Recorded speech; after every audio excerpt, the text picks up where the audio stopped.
Welcome back, my lovely friends. Today is the 8th of Dephemerember 2025, hosted by Barbara from 49 Dragonflies and Luise from Luise Heinzel. And today's prompt, Snippets and Grandma's buttons, immediately made me smile when I first saw it. There's something so cute in the word buttons and something so beautifully low pressure in the word snippets. They both hint at tiny things, leftover, quiet details that could so easily be ignored, yet somehow they become the heart of the work. And that is where my mind wanders today, into the power of small things. The way our nervous system responds to small comforts, tiny rituals, the smallest act of kindness. The way healing happens not in big dramatic bursts, but in hundreds of almost invisible stitches.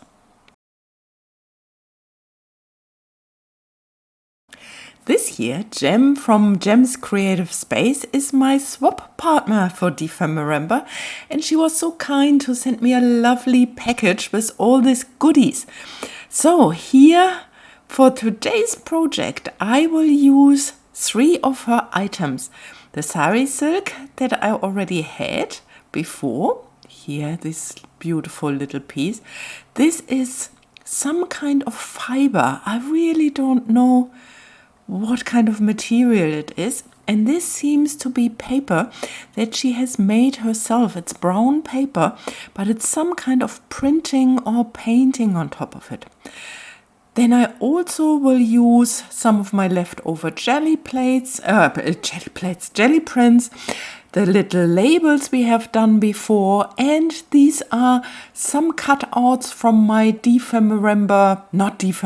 my December junk journal kit that you can download for free from Ko-Fi.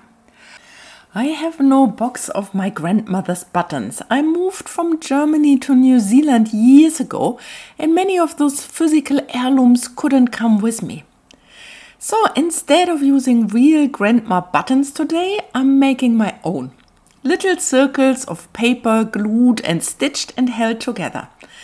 And as I do that, I'm thinking a lot about how our internal healing often looks exactly like that.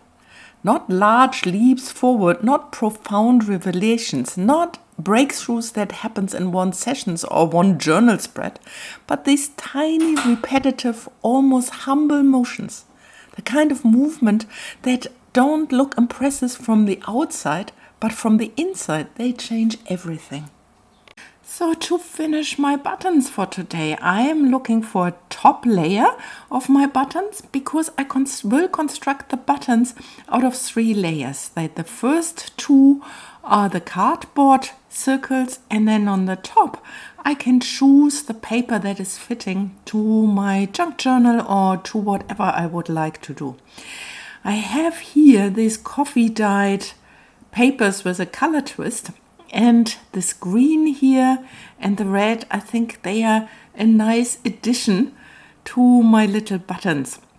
I also can use book pages or from the previous jelly prints, like all the different papers that we can use for the top. You can see what you have in your stash and then go with whatever you have.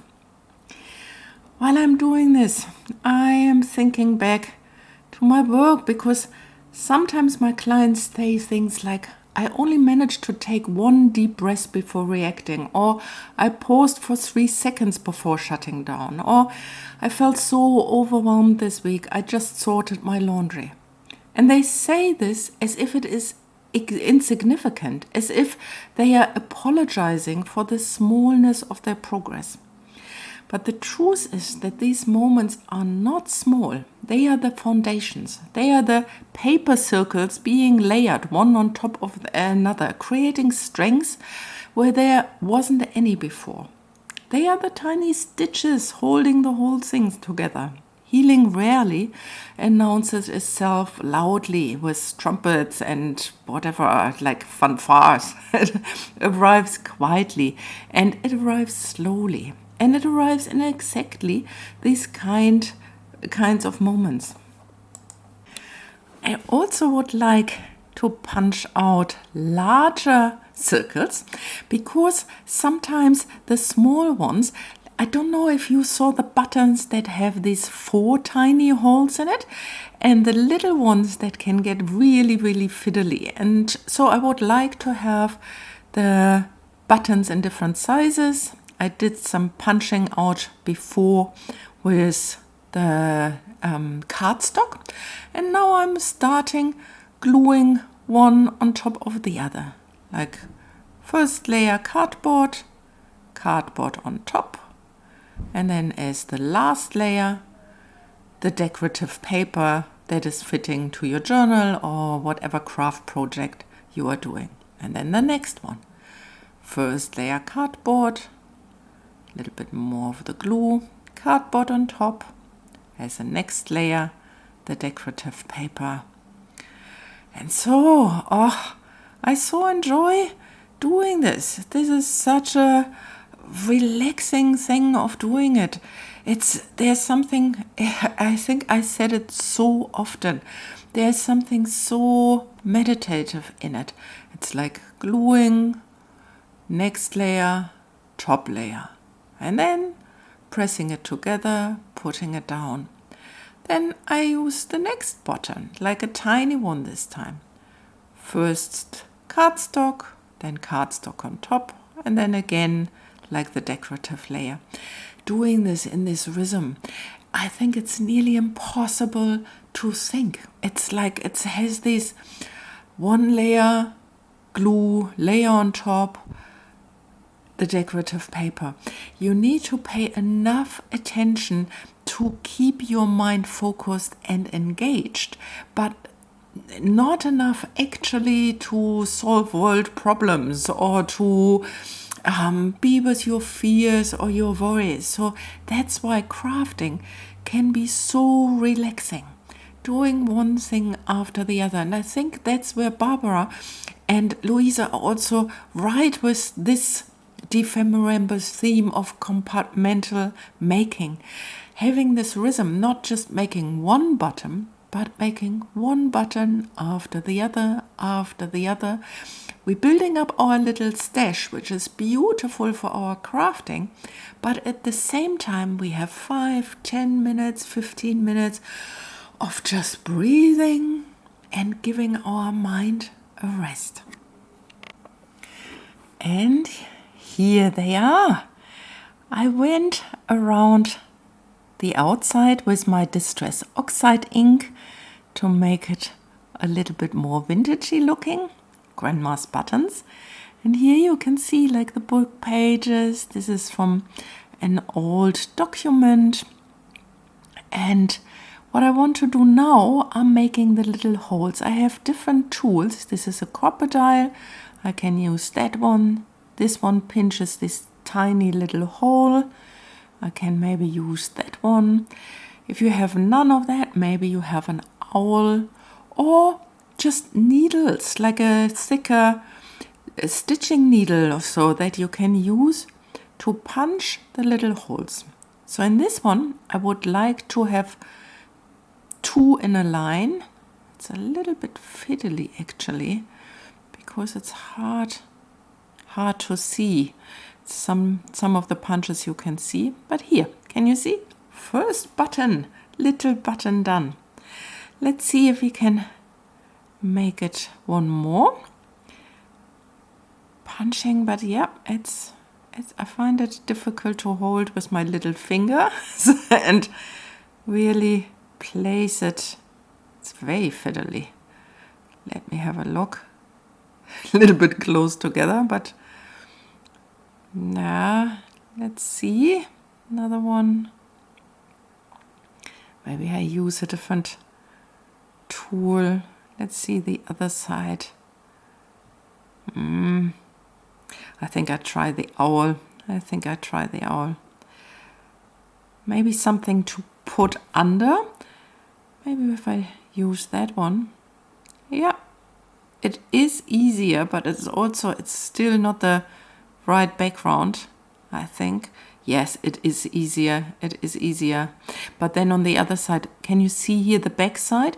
You have this poking through. If you cut them out, you don't have the back side. I don't mind too much, I have to say. But just to be aware.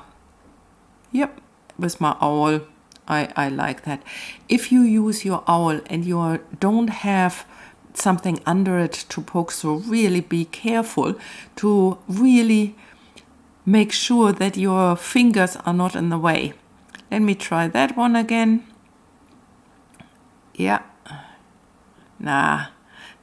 Let's stick with the owl. I think I like the owl. And here 1, 2, 3, 4. I want to have the 4 button holes. Is this the right word? Like 4 whole buttons? I don't know. You will later see why I use 4 and 2 buttons, because I would like to add different stitches. This one is again 1, 2, 3, 4. I think I will finish the ones off camera and then I come back to you for the stitching. The stitching part might actually be the moment I enjoy most, but then on the other hand, I say this about nearly everything that has to do with crafting. Oh, have a look. I thought I poked holes through all the tiny little buttons, but I forgot that one. Okay, here's another one. How did I miss them? Yeah, but that's easily done. Okay, both of them done. There's something strangely comforting for me about picking a thread that is fitting to my journal theme and lining up those little holes, trying to get the thread through my needle. My eyesight is not what it used to be, but luckily I have muscle memory. Even though I'm not stitching the little button onto anything yet, these little marks make the button feel more alive somehow, I find. Like it suddenly has a personality. Like the decorative paper and the matching thread. Like a normal button, I go over it back and forth, I think 3 times here. Maybe 2 times would have been enough. But yeah, fair enough, I tried. And now I am making a double knot on the back just to secure the little threads. And then I'm cutting them off. And then the first one is done. So while I'm doing it, I can't help thinking how similar this is to the small things we do to hold ourselves together. Not only the little layers here in my buttons, not big dramatic changes or big dramatic things, but those tiny inner stitches. A breath before speaking, a softer thought about ourselves, a small decision that feels a little kinder than usual.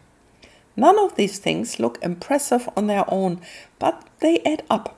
They strengthen us from the inside. And these little stitches don't fix anything. They just make things feel steadier. A bit more anchored, a bit more us, I would say.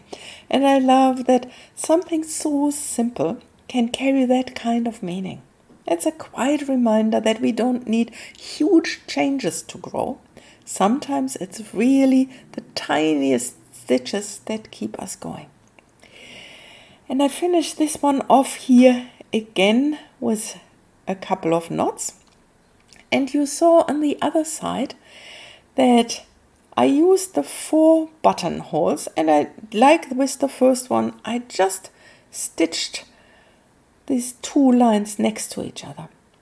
What I would like to do with the next one, after I thread my needle back in, let's go there. I would like to have more or less a cross stitch here, that I start in the bottom left corner and go up to the upper right one.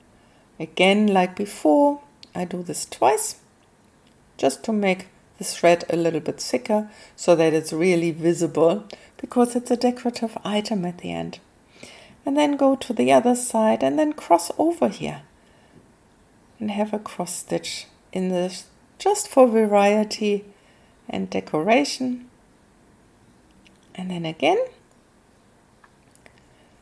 knot this little bit on the end.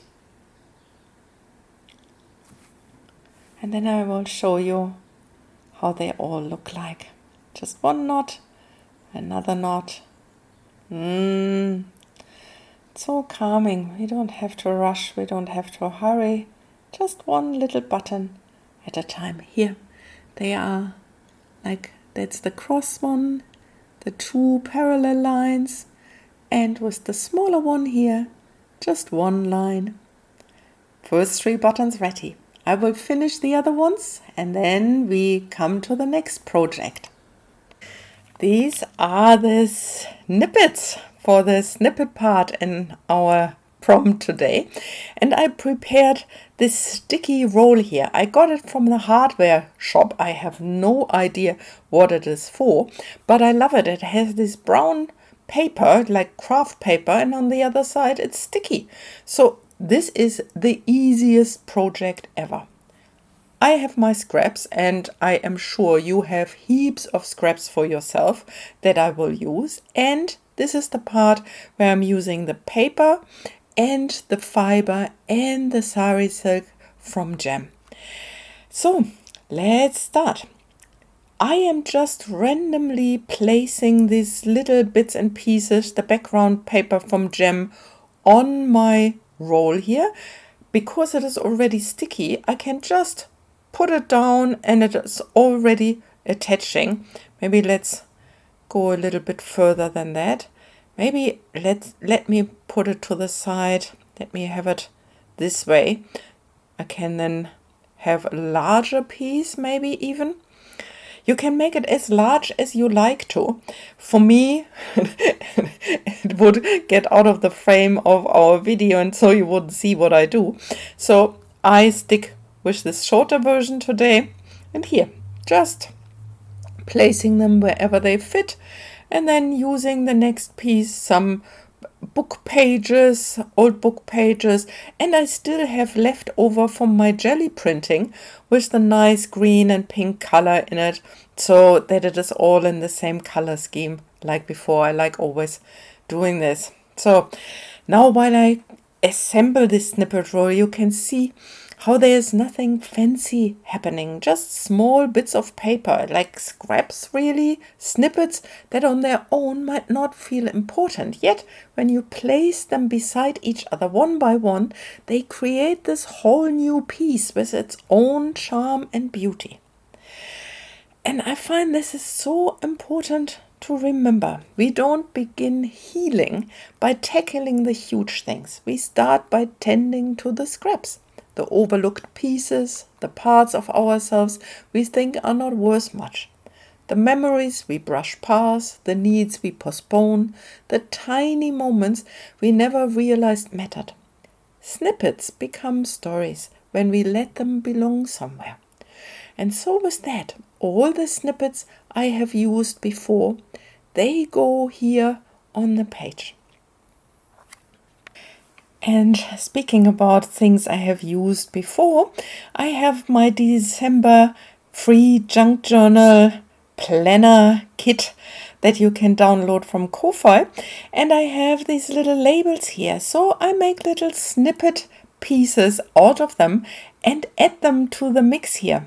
I love doing this because I know that I will use this snippet roll in my December signature, and so it really fits to the theme of the month.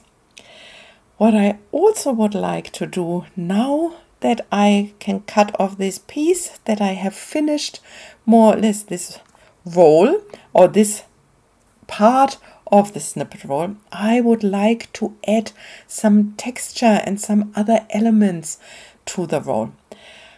So here is our little fiber piece.